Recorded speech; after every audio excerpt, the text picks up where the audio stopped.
Hello. Thanks for watching. My name's Tom. And I'm Emily.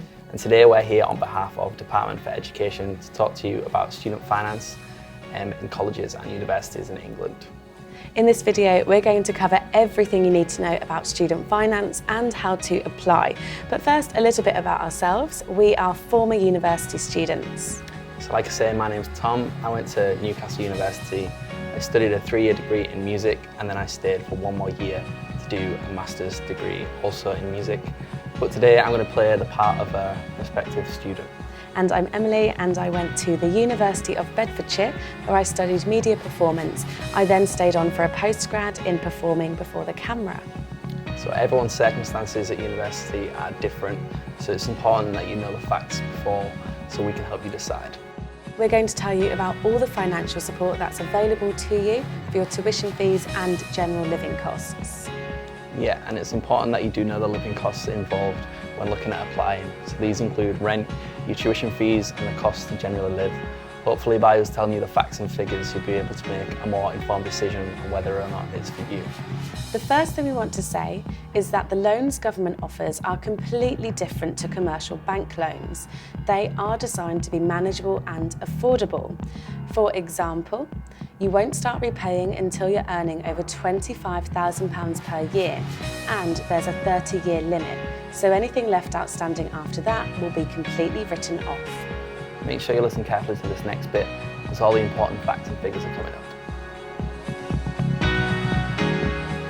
The most important thing to remember about tuition fees is that if you're attending a publicly funded university, which most of them are, and if you're studying your first degree, which is the vast majority of students, you will be eligible for a loan that covers your full tuition fees. So this loan is paid directly to your college or university. So how much do tuition fees cost?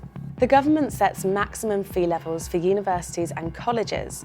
The most that a university in England can charge for a full-time course is £9,250 per year. For a part-time course, this is £6,935. Now, some universities can charge less than this, but it's important to remember that if you're studying at a public university, you will get a loan to cover the full amount of your course fees. There are also some private higher education providers. Their fees aren't capped by the government, and if you aren't sure whether your university or college is private, then please check its website. Now, if you are looking to go to a private provider, you can apply for up to £6,165 for a full-time course and up to £4,625 for a part-time course. This may mean that you might not be able to borrow the full cost of your course, so you'll need to do your homework. So what you're saying is, once you've chosen your institution, you can apply for a loan of up to £9,250 per year to cover your tuition fees. Yeah, exactly.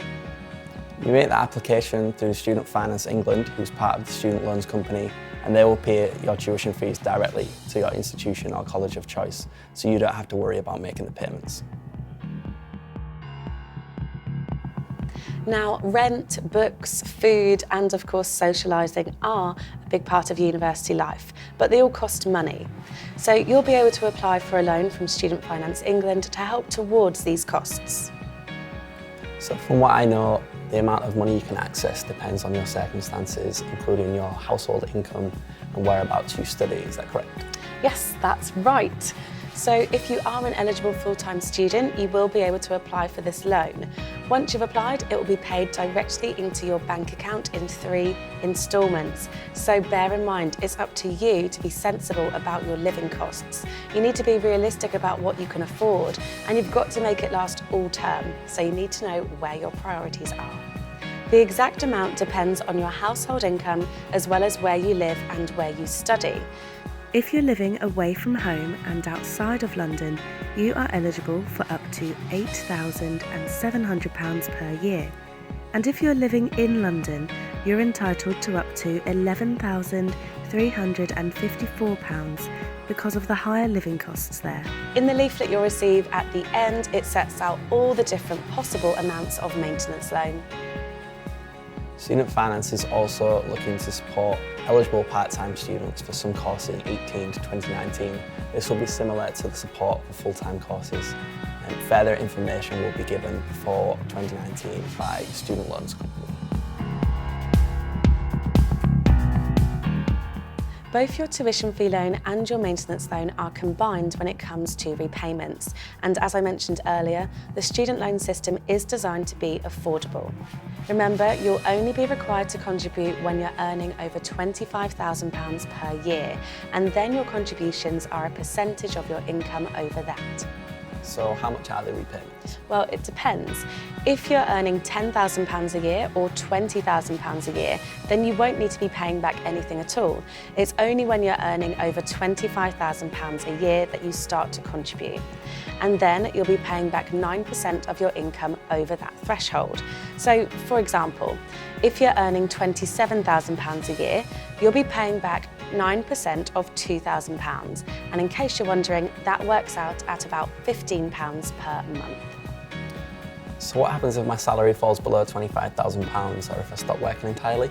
Then you'll stop making repayments until you're earning over that threshold again. And unlike any commercial loan, 30 years after you were due to make repayments, and that's the April after you've finished your course, then it's written off altogether. So after this point, even if you are earning over the threshold, you won't have to make any more repayments. And if there is any remaining loan and it was written off, this won't impact your credit record. So what happens if I decide to drop out of university, as I know it's not for everybody? Yeah, that's true. If you do leave your course partway through, then you'll only have to pay back what you've borrowed so far. But again, this is only until you're earning over that £25,000 a year threshold. Interest is charged on your student loan, but remember, as we said earlier, student loans are different to commercial bank loans in important ways. Such as? Well, first, the rate of interest doesn't change the amount that you'll repay each month. That's always just based on what you're earning over that £25,000 threshold. Whilst you're studying, interest will be applied at the rate of inflation plus 3%, and that's until the April after you finish your course. So the interest rate doesn't change. While I'm studying, interest will be fixed at 3% plus inflation. Yeah, that's correct. And from the April after you leave your course, the interest will then vary according to the amount you earn. There's a sliding scale on inflation only if you're earning £25,000 to inflation plus 3% when you're earning over £45,000 per year. Again, these figures will be adjusted to align with future earnings. So only the highest earners are paying the highest interest rate. Okay, so what happens when you finish your course? So as part of your terms and conditions on your student loan, you need to keep the student loans company notified of where you're living. If you don't do this, then you'll be charged the maximum rate of interest, which is inflation plus 3%, until you've let them know where you're living. If you go overseas for more than 3 months to work, live, or to travel after you've finished your course, you will need to let the student loans company know so that they can update your account and work out how your repayments may be affected.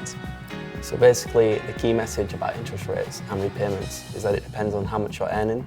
So you'll find that the payments are always manageable, and anything that you have left after 30 years will be completely written off. That's right.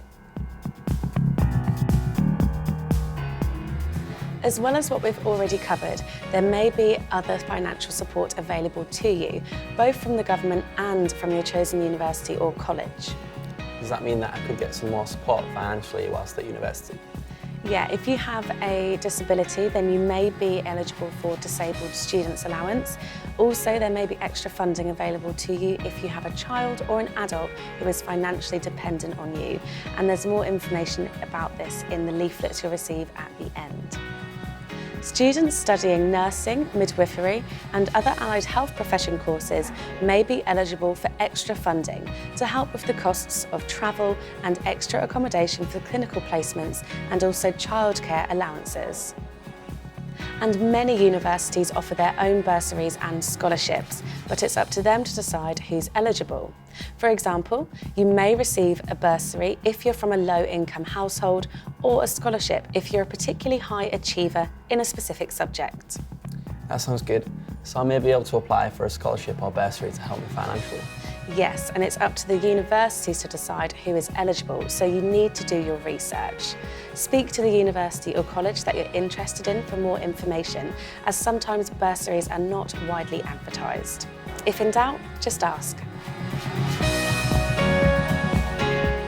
One of the main life skills you gain while at university is budgeting.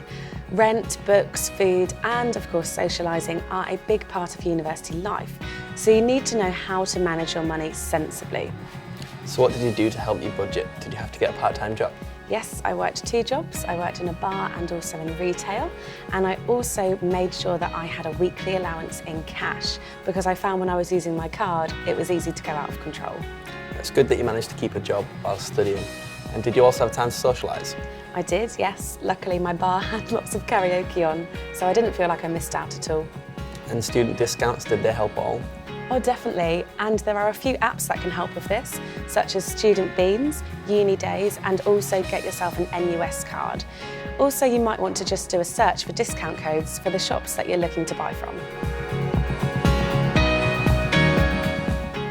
If you make the decision to go to university or college, you should make your loan application as soon as possible.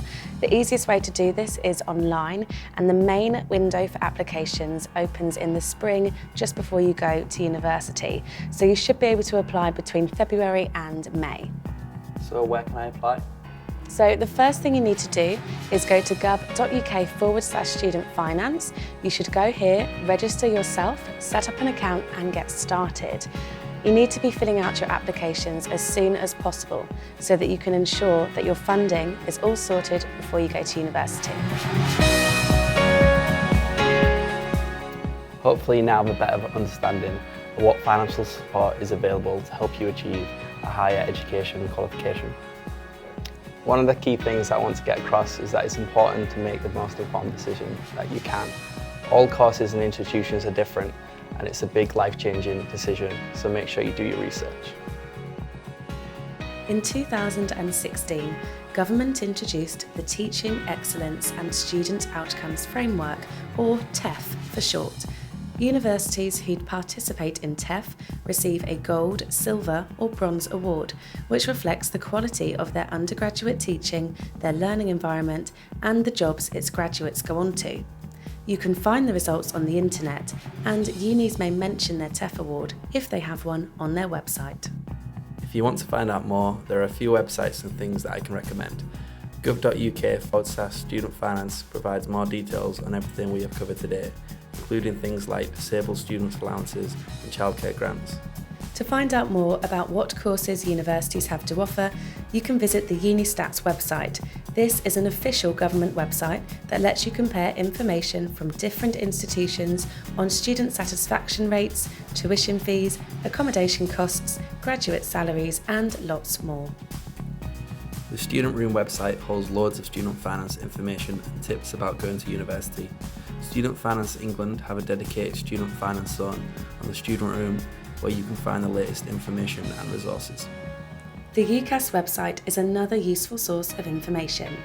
If you decide higher education isn't for you, you might want to have a look at getingofar.gov.uk for information on apprenticeships. The National Careers Service website also has a huge range of information on different options, and you can even contact an advisor directly. What you do after school It's entirely your decision, but be sure to speak to friends, family and career advisors to get the most well-informed decision that you possibly can. Also, make sure you visit a few universities. Universities often want to attract students, so these events are quite good to go to, and whilst you're there, be sure to ask about scholarships and bursaries. I had a great time at university. I made new friends, I learnt new skills, and to be honest, I'd love to go again. How about you, Tom? Yeah, me too. I loved university and made some lifelong friends and learnt some lifelong skills, so I will never really forget it. Thanks Thank you for listening. listening.